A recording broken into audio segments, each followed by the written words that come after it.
Final Cut Pro 10 version 10.8 has just been released recently, and it comes with some really useful new features for underwater video.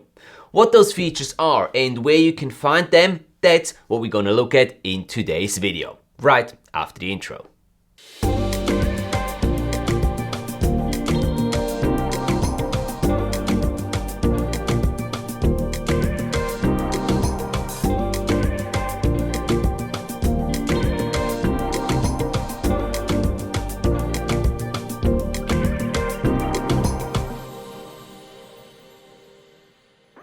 In recent times, Apple has really put some effort into further developing Final Cut Pro 10 and integrating some really awesome new features. I'm very excited about their latest firmware update, the 10.8, because it introduces some new features that will be, without doubt, very useful for many of us working with underwater video. There's 4 specific features that I really like in this new firmware update and that I want to talk about in today's video.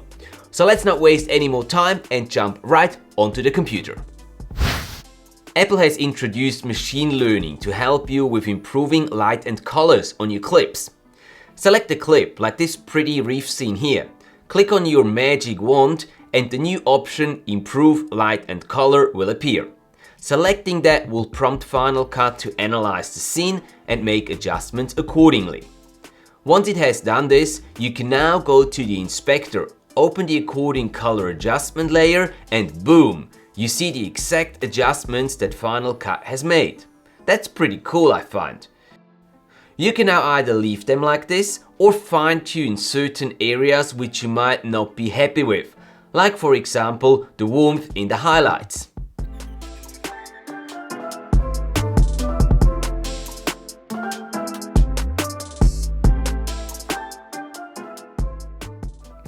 I absolutely love this new feature and I think it works quite well in most circumstances with underwater footage. Sure, it's not a magic solution for every clip, but it might give you a good starting point for further tweaking your clips or to quickly and easily do a basic correction. The second feature also uses AI to get the job done. You might know that Final Cut already had a feature called optical flow, which could be used to smooth out choppy footage, usually caused by slowing it down below the actual available frames. So if, for example, you're working on a 24 frames per second timeline and you have a clip recorded in 24 frames per second that should be slowed down by, let's say, 50%, the end result will more often than not look quite choppy.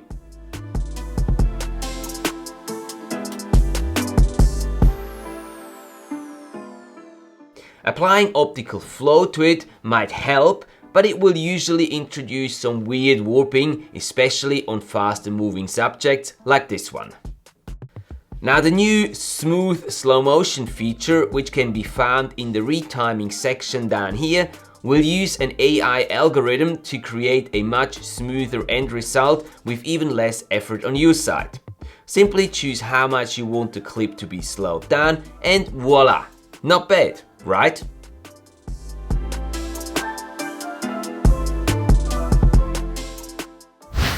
Another cool new feature is that you can now rename the different layers in the color panel which you have applied to any given clip. This is obviously specifically useful on clips where you have several layers of adjustments, like this clip here. Instead of having the layers called Color Wheels 1 and Color Wheels 2, I can simply click on the name of the layer and change it to whatever I want. For example, Exposure and Color General.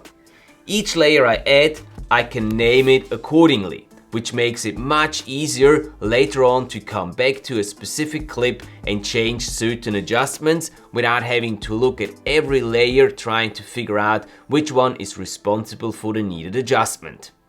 A small but very useful new feature that I'm very thankful Apple has finally included into Final Cut Pro. And lastly, you are now able to copy effects from one clip to another by simply dragging and dropping them. So you don't have to copy and paste the effects from one clip to another anymore by selecting which effects should be applied to the new clip and which ones shouldn't.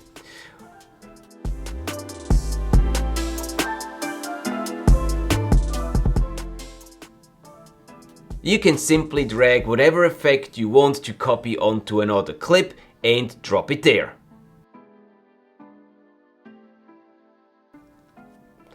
I like this, and I think it's going to speed up the process of copying individual effects from one clip to another.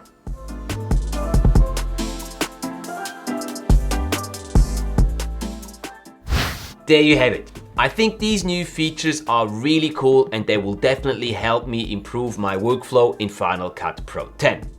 How do you feel about this new update? Useful or not? Let me know down in the comment section below. In any case, thanks for watching guys, and I hope this video was useful to you. If that's the case, then give me a thumbs up and consider subscribing to the channel if you haven't yet for more underwater video related content. Have a great week, and don't forget to keep capturing all those amazing underwater adventures of yours, and I will see you back here in the next video.